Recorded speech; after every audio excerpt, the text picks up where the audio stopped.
سورۃ یاسین کی آیت نمبر 71۔ الحمدللہ وکفی وسلام علی عبادہ الذین اصطفی، خصوصاً علی سید الرسل وخاتم الانبیاء وعلی آلہ واصحابہ الاتقیاء۔ اما بعد فاعوذ باللہ من الشیطان الرجیم، بسم اللہ الرحمن الرحیم۔ اولم یروا انا خلقنا لهم مما عملت ایدینا انعاما فهم لها مالکون، وذللناها لهم فمنها ركوبهم ومنها يأكلون، ولهم فيها منافع ومشارب افلا يشكرون۔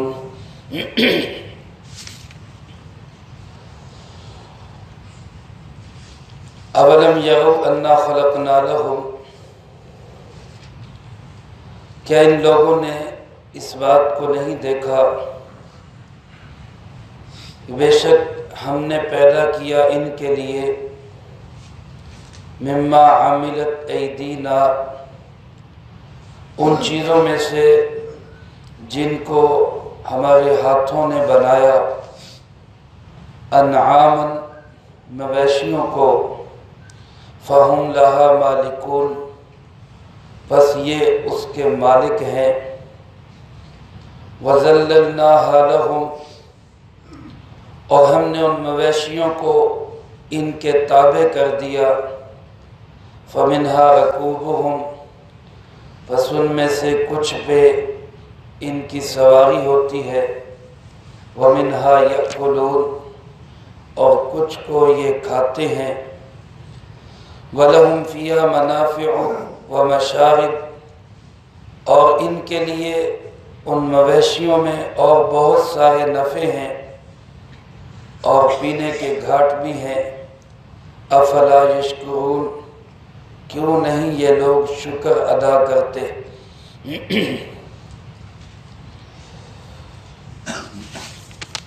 سورۃ یاسین کے اندر اللہ رب العالمین نے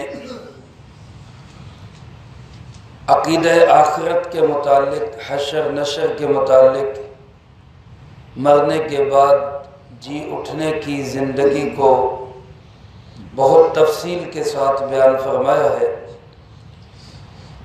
اس کے علاوہ اللہ پاک نے اس سورۃ مبارکہ میں اپنی قدرت کے بہت سارے دلائل بھی بیان فرمائے۔ انہی قدرت کے دلائل میں سے یہ ایک دلیل جو ہماری آنکھوں کے سامنے کی ہے، اور بھی قرآن کریم میں کئی جگہوں پہ یہ بیان ہوئی، یہاں بھی اللہ پاک نے اس کو بیان فرمایا۔ اور یہ دلیل کیا ہے کہ اللہ پاک نے بہت سے جانور، مویشی، پالتو اور جنگلی جانور انسان کے فائدے کے لیے بنائے ہیں۔ یہاں خاص طور پہ انعام کا ذکر کیا۔ انعام پالتو جانوروں کو کہتے ہیں، جس لفظ کے عنوان پہ ایک مستقل سورت بھی ہے، سورۃ الانعام۔ اس میں اللہ پاک نے 8 قسم کے مویشیوں کا خاص طور پہ ذکر کیا ہے، جن میں گائے اور بھینس نر اور مادہ ہے، بھیڑ بکری نر اور مادہ ہے، اسی طرح اونٹ اور اونٹنی نر اور مادہ ہے۔ یہ 8 قسم کے جانور جو اللہ پاک نے وہاں بیان فرمائے۔ اس کے علاوہ کچھ وہ جانور ہیں جو کھانے کے بغیر سواری کے کام آتے ہیں، ان سب کا تذکرہ اللہ پاک نے یہاں پہ کیا ہے۔ اللہ پاک ارشاد فرماتے ہیں، اولم یروا کیا ان انسانوں نے دیکھا نہیں؟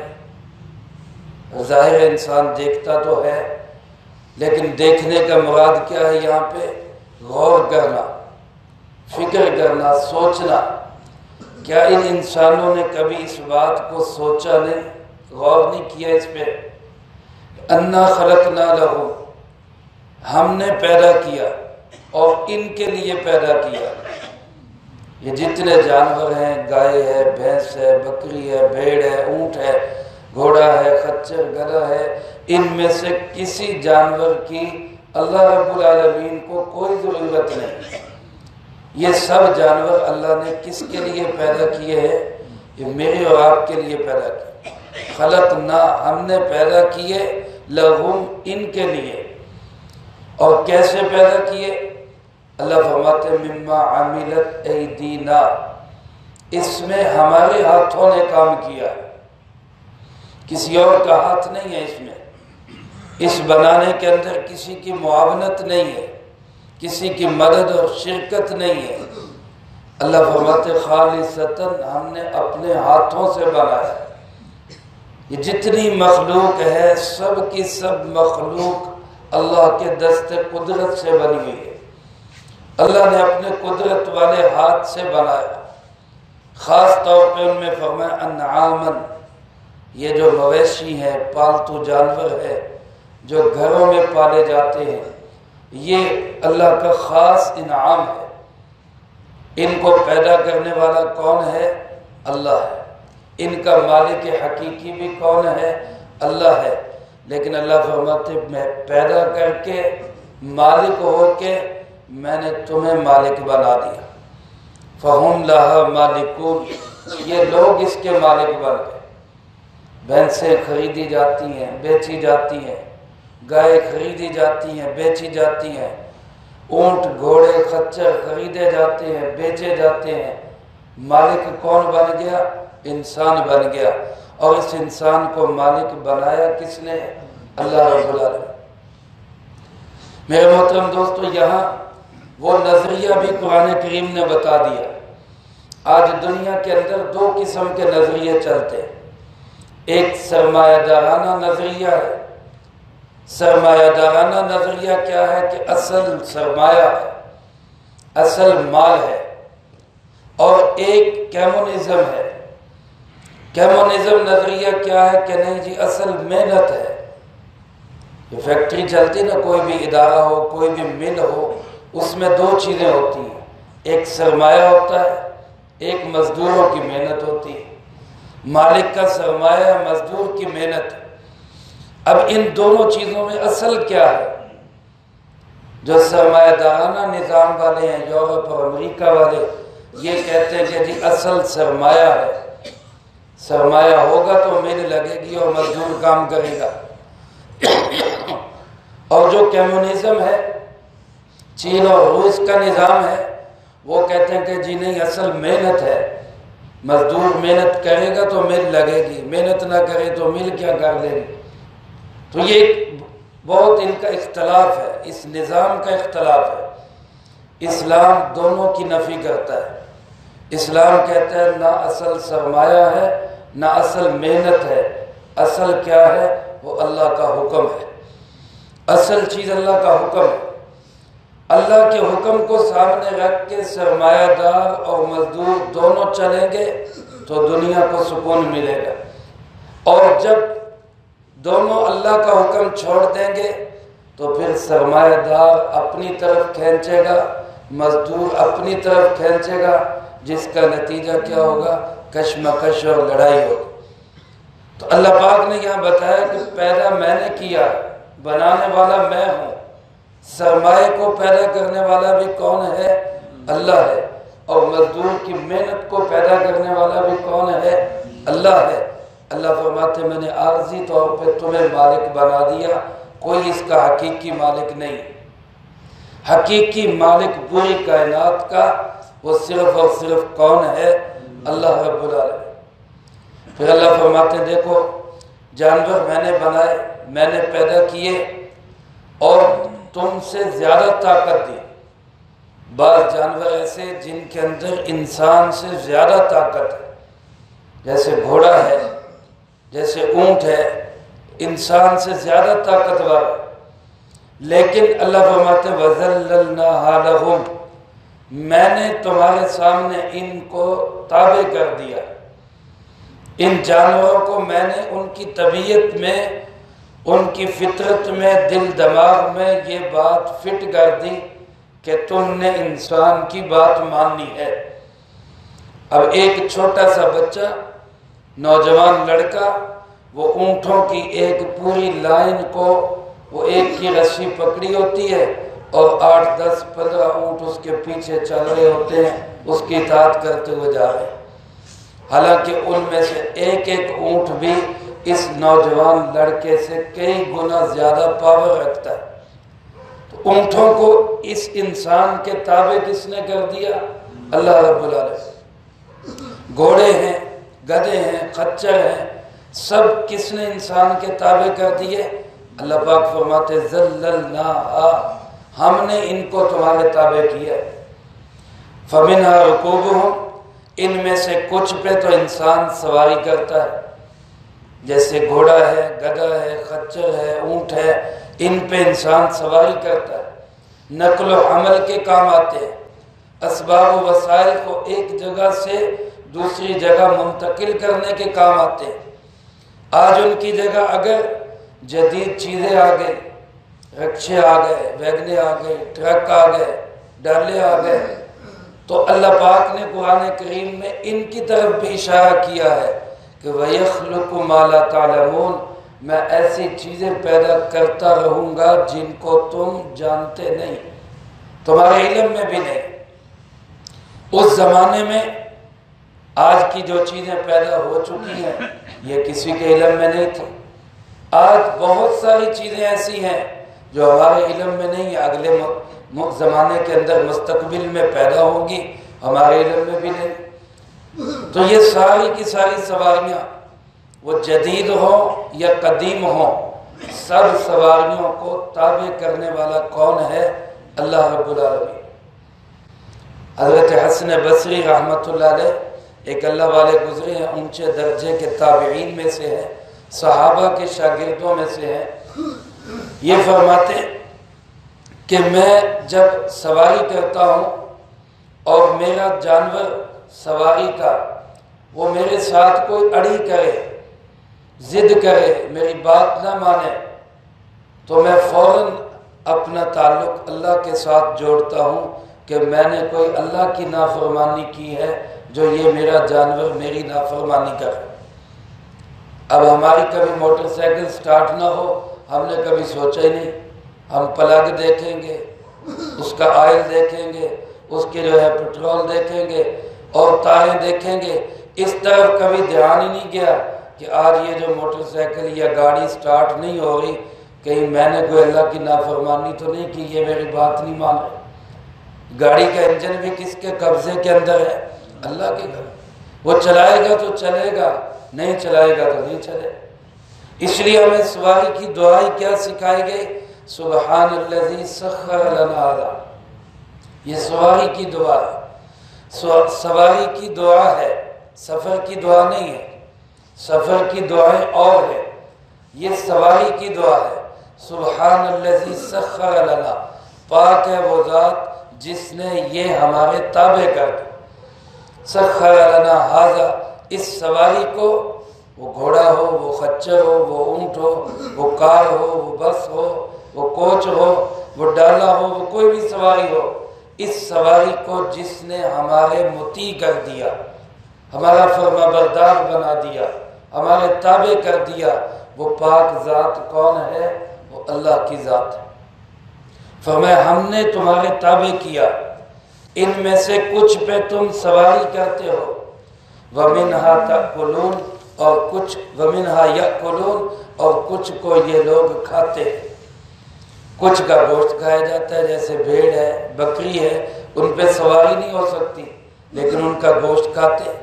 کچھ ایسی بھی ہیں جن پہ سواری بھی ہو سکتی ہے، گوشت بھی کھایا جا سکتا ہے، جیسے بہت سارے لوگ اونٹ پہ سواری بھی کرتے ہیں، اونٹ حلال جانور بھی ہے، گوشت بھی کھا سکتے ہیں۔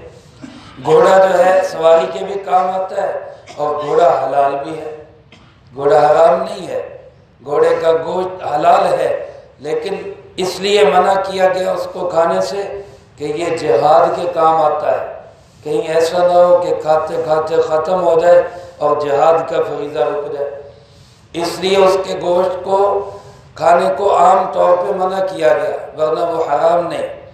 ہاں گدھا اور خچر اس کا گوشت حرام ہے، وہ صرف سواری کے کام آتا ہے۔ تو اللہ پاک فرماتے ہیں کچھ کو یہ لوگ کھاتے ہیں، کچھ پہ سواریاں کرتے ہیں، گویا کچھ پہ دونوں کام ہوتے ہیں۔ وَلَهُمْ فِيهَا مَنَافِعُ، اور پھر ان جانوروں کے اندر اور بہت سارے نفع اور بہت سارے اللہ نے فوائد رکھے۔ بھیڑ کی جو ہے وہ اون، بھیڑ کے بال جو ہیں ان سے اون بنتی اور اس سے بہترین گرم کپڑے بنتے ہیں۔ اسی طرح جانوروں کی کھال ہے، اس کھال سے کتنی چیزیں بن جاتی، ہڈیاں بھی کام آتی۔ تو ایک ایک حصے کے اندر اللہ پاک نے بے شمار نفع رکھے ہیں۔ وَمَشَارِبْ، اور اللہ پاک فرماتے میں نے پانی کے گھاٹ بھی رکھ دیے، پینے کے لیے مشروب رکھ دیا۔ اب جو مادہ جانور ہے، اونٹنی ہے، گائے ہے، بھینس ہے، بکری ہے، مادہ بھیڑ ہے، اس کے اندر اللہ نے دودھ کے چشمے جاری کر دیے۔ انسان جو ہے ان کو کاٹ کے دیکھے، اندر کوئی دودھ کی ٹینکی نہیں ہے، تھن کاٹ لے وہاں خون کے سوا کچھ نہیں نکلے گا، لیکن صبح اٹھ کے وہ جیسے ہی اس کو دھونا شروع کرتا ہے، دودھ نکالنا شروع کرتا ہے، تو اللہ پاک فرماتے لبنا خالصا سائغا للشاربین، خالص تازہ میٹھا خوشگوار دودھ میں تمہیں عطا کرتا ہوں۔ اللہ کی کتنی بڑی قدرت، اور کہاں سے عطا کرتا ہوں؟ فرمایا من بین فرس و دم، خون اور گوبر کے درمیان سے۔ ایک طرف خون چل رہا ہے، ایک طرف گوبر چل رہا ہے، درمیان میں سے صاف ستھرا دودھ اللہ پاک پیدا کرے، اور وہ بھی خالص۔ میرے محترم دوستو، یہ سارے کے سارے نفع اللہ نے ان جانوروں کے گنوائے، اور بے شمار منافع ہیں، اور ان منافعوں کو گنا کے مطالبہ کیا کیے؟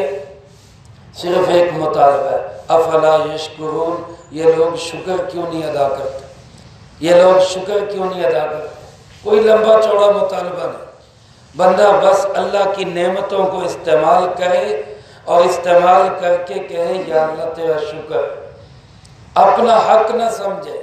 آج مسئلہ خراب یہاں سے یہ ہو جاتا ہے کہ بندہ سمجھتا ہے میرا حق تھا، مجھے ملا، میں نے اپنی عقل دوڑائی، میں نے اپنی سمجھ لگائی، اور میں نے داغ کھیلا، اور میں نے چلاکی ہوشیاری کی، یہ مجھے مل گیا۔ تیری چلاکیاں، ہوشیاریاں، سمجھداریاں، تیری عقل، تیری سمجھ سب کی سب دھری رہ جائے گی اگر اللہ کا حکم نہیں ہوگا، اگر اللہ پاک تجھے نفع نہ دینا چاہے۔ کتنے لوگ ہیں بڑے بڑے سمجھدار، عقل والے، خرد والے ہوتے ہیں، لیکن جب نقصان ہونے پہ آتا ہے پتہ ہی نہیں چلتا، کروڑوں نہیں اربوں ضائع ہو کے رہ جاتا ہے۔ وہ منٹوں کے اندر محلات سے نکل کے فٹ پاتھ پہ آ جاتے۔ یہ سب کچھ میرے محترم دوستو کس کے ہاتھ میں ہے؟ اللہ کے ہاتھ میں۔ اس لیے انسان کا کام یہ ہے کہ ہر حال میں اللہ کا شکر گزار بندہ بنا رہے، دل دماغ میں یہی بات رہے کہ میں تو اس قابل نہیں تھا، اللہ نے اپنی رحمت سے مجھے یہ نعمتیں عطا کی، اللہ نے اپنی قدرت اور عنایت سے، اپنے فضل و کرم سے مجھے یہ ساری نعمتیں عطا کی، یہی شکر گزار۔ کھانا کھا رہے تب، پانی پی رہے تب، سواری پہ سوار ہے تب، دودھ چائے پی رہے تب، ہر وقت دل دماغ میں یہی بات سمائی ہوئی ہو کہ میں اس نعمت کے قابل نہیں تھا، اللہ نے اپنی رحمت سے مجھے یہ نعمت عطا کی، یہی شکر۔ اور سب سے بڑا ناشکرہ وہ ہے جو اللہ کا ویسے ہی منکر ہے، اللہ کا ویسے ہی انکار کرتا ہے، اللہ کے محبوب صلی اللہ علیہ وسلم کا انکار کرتا ہے اور کافر بن جاتا ہے، یہ سب سے بڑا ناشکر ہے۔ اللہ ہمیں بڑی چھوٹی ہر قسم کی ناشکری سے بچا کے رکھے، اور اپنے شکر گزار بندوں کے اندر اللہ ہم سب کو شامل فرمائے۔ یہ ایک نعمت ہے، ورنہ اگر ہم جائزہ لیں اور غور کریں اور دیکھیں تو لاکھوں نہیں کروڑوں نعمتیں ہر وقت اللہ پاک کی ہم پہ برس رہے، ہر وقت برس رہے، اللہ ہمیں ایک ایک نعمت کا دل و جان سے شکر ادا کرنے کی توفیق نصیب فرمائے۔ حضرت داؤد علیہ السلام جو خاص طور پہ اللہ کے شکر گزار بندے ہیں، ان کے متعلق آتا ہے انہوں نے ایک دفعہ اللہ پاک سے عرض کی، بارگاہ الہی میں عرض و نیاز کی کہ یا اللہ میں تیرا شکر ادا کر ہی نہیں سکتا، یا اللہ میں تیرا شکر ادا کر ہی نہیں سکتا۔ اللہ پاک نے پوچھا داؤد وہ کیسے؟ کہنے لگے اے اللہ میں جس زبان سے تیرا شکر ادا کروں گا وہ زبان بھی تو نے دی ہے، اور اس زبان سے شکر ادا کرنے کی توفیق بھی تو نے دی ہے، اس پہ پھر تیرا شکر بنتا ہے، تو اس کا پھر شکر ادا کروں گا، اس کا پھر شکر بنے گا، تو جتنا میں شکر ادا کرتا جاؤں گا اتنا شکر اور بنتا جائے گا، تو اس کا مطلب ہے کہ میں تیرا شکر ادا کر ہی نہیں سکتا۔ اللہ پاک نے فرمایا بس بس داؤد، جس نے اس بات کو سمجھ لیا اس نے میرا شکر ادا کر دیا، میں اس سے راضی ہو گیا۔ تو میرے بھائیوں ہر وقت شکر ادا بھی کریں اور ہر وقت یہ بھی ذہن میں رکھیں کہ جتنا اللہ کا شکر ادا کرنے کا حق ہے وہ ہم ادا کر ہی نہیں سکتے۔ اللہ مجھے آپ کو سب کو اپنے شکر گزار بندوں میں شامل فرمائے، جو کہا سنا اس کو زندگی میں لا کے دوسروں تک پہنچانے کی توفیق عطا فرمائے۔ اللہم انت السلام ومنک السلام تبارک ربنا وتعالیت یا ذا الجلال والاکرام۔ اللہم اعنا علی ذکرک وشکرک وحسن عبادتک۔ اللهم احسن عاقبتنا في الأمور كلها وأجرنا من خزي الدنيا وعذاب الآخرة. اللهم باقية كباقية الوليد، اللهم استر عوراتنا وآمن رواتنا. اللهم إنا نجعلك في نحورهم ونعوذ بك من شرورهم. اللهم اكفنا بحلالك عن حرامك وأغننا بفضلك عمن سواك. اللهم اكفنا كل مهم من حيث شئت ومن أين شئت. رب اغفر وارحم وأنت خير الراحمين. ربنا تقبل منا إنك أنت السميع العليم وتب علينا إنك أنت التواب الرحيم. وصلى الله على النبي الكريم وعلى آله وأصحابه أجمعين برحمتك يا أرحم الراحمين.